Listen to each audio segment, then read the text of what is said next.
Welcome po sa Lotto Result Today. Narito na ang resulta ng Lotto para sa 5 PM draw ngayong February 26, 2026, araw po ng Huwebes. Para sa 2D Lotto, 29 and 18 in exact order.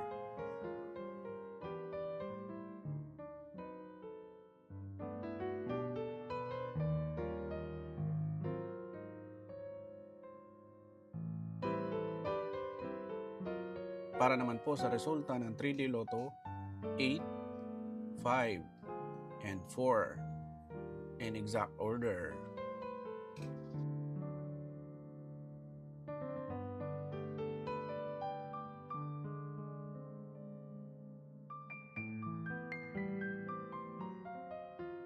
Maraming salamat po sa panonood.